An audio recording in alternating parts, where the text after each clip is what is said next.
Tariffs. Are you excited for the tariffs? I'm pretty excited for the tariffs.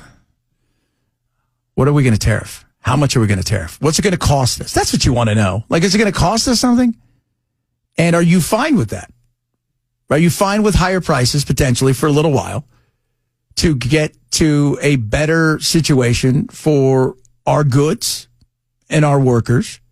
I think most people say yes. And much like the other day when Trump put out the we're going to, stop payments to certain things and everybody freaked out. One thing you must do is being able to communicate to the people. People want to know what's going on, right? We talk about transparency, yeah, but that includes coming from the White House. And I think that they realized the other day, you had Carolyn Levitt, she's out there saying something, and then people in the back are asking questions, and it was like, maybe? Like, does that mean EBT? Does it mean food stamps? Does it mean Medicare? And you're like, maybe, that's a possibility. But we're going to have tariffs. They're coming. So be prepared. The president will be implementing tomorrow a 25% tariffs on Mexico, 25% tariffs on Canada, and a 10% tariff on China for the illegal fentanyl that they have sourced and allowed to distribute into our country. Yeah. I mean, it's awful what they do. But then they get it to the cartels, and the cartels put it together. And then you know what else is awful? Our consumption of it. Let's not forget, if there was no market for it, we often forget that. We blame China, we blame, Mexico, and the blame needs to go there for sure because they manufacture it, but we consume it. Like Coca-Cola makes Coke because people want to drink it.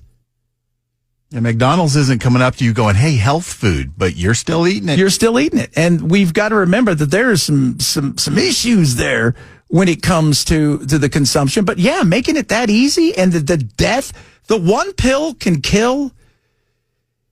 If you guys, that is scary. That, especially in today's world where you have kids who are going to school and they think they bought an Adderall off somebody on TikTok or Instagram. And it looks like an Adderall because these guys have presses that make it look like that pill. And in it is fentanyl. And it is, I know people say, well, how do people take fentanyl? They build up a tolerance to it. But if you don't have that, it will kill you. And we hear way too much about somebody who thought they were getting a Ritalin or an Adderall. They bought one pill and they die.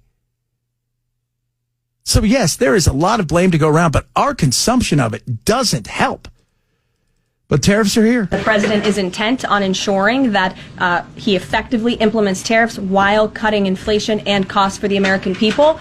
And that's why you have to be straightforward with this. If you're the president, you have to let the people know. You may see some bumps in the road. You may see some of that. And that is what and it sucks, but we're doing this for a long-term play, not just for a little bit.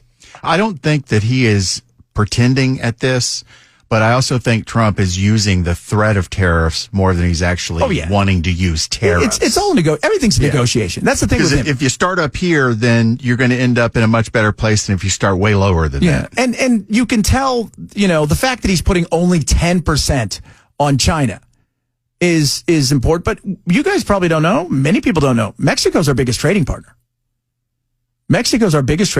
Canada's a big trading partner. But we also recognize our strength versus their strength. If we were playing big bank versus little bank, what's in your pocket? We win every single day. They can't afford, they have a limited access of oxygen before it runs out, and they're still far away from getting to the surface, if that makes sense. Yes, Bell.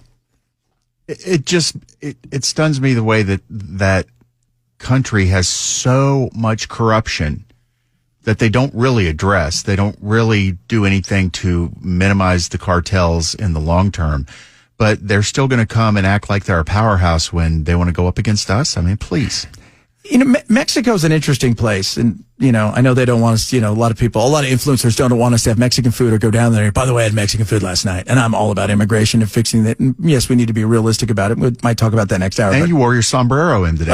I did. I wore my sombrero. My grandfather would have been proud. But the thing about Mexico is, it's an odd place because Mexico City, if you've never been there, it's like being in Europe. It is a vibrant, fun, hip place. Outskirts of Mexico, certain towns in Mexico, even big cities, Monterrey, they're fine. But it's almost like it's two worlds. It's like, okay, this is where life is just a free-for-all, and whatever. Even going into certain places where you can go to Cabo and some of these places, you're there on vacation, get up the street, there's cartels everywhere. They're not coming to bug you. So it's a weird kind of thing where it's a two-tier world. And so people in Mexico City matter more to the government than the outskirts. It's like people in, D.C. and the East Coast and people on the left coast. So California and all them, we were the flyover country forever and a day, right? That's the way it is. You guys don't exist. It's kind of the way it is there. It's this two-tiered thing.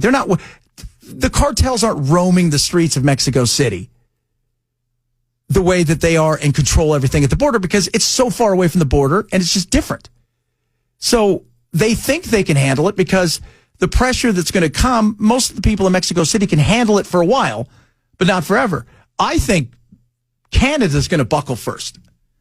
I think that's where the first buckle is going to come. I think Mexico's going to do everything they possibly can, but Canada may buckle first. Yeah, Soy Boy ain't going to give up his chance to look like an idiot because Trudeau has based his entire life on looking like a fool. Yeah, he is the Canadian version of Gavin Newsom.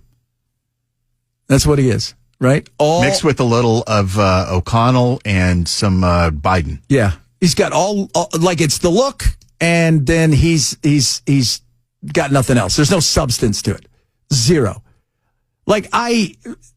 And it's so funny because Gavin's always been that way. I met Gavin when he was running for lieutenant governor, and I got ushered into the other room when I said something to him. It was right after he had slept with his best friend's wife, who was also like his campaign and business manager. And I said, why should I trust you if you're going out sleeping with your best friend's wife? And they just scooted you on out? Oh, it was actually the people that the station I was at, it was the people there because they wanted to have a relationship with them. And I don't care about having a relationship with them. Gotcha. They're like, you can't say that. I'm like, I can too. I can say that because I'm a voter. You can have all the relationships you want if you want to be honest. Yeah. But if you're going to be a liar, why would anybody want to really buddy up to you and pretend like they know you? Yeah, and that was Don Jr.'s girlfriend afterwards. What's her name? Guilfoyle? Yeah, Kimberly Guilfoyle. That was who he cheated on with like his best pal's wife. And it was just a question, like I was asking because I didn't trust anything because he was the one who, as we were talking about, I still don't know how this is going to be constitutional that you could give somebody a felony for voting for something. You don't have to enforce it. But this was right after he looked at the voters of California who voted against marriage equality.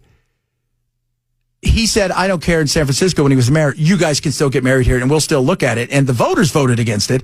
And so that was a big to-do. And I said, why should anybody trust you? I mean, you wouldn't even listen to what the voters had to say. So it was, and I asked him outright, and he got like the look on everybody's face was priceless. I'm like, I don't think I'm going to be friends with this guy. Little did we know he was going to be such a clown.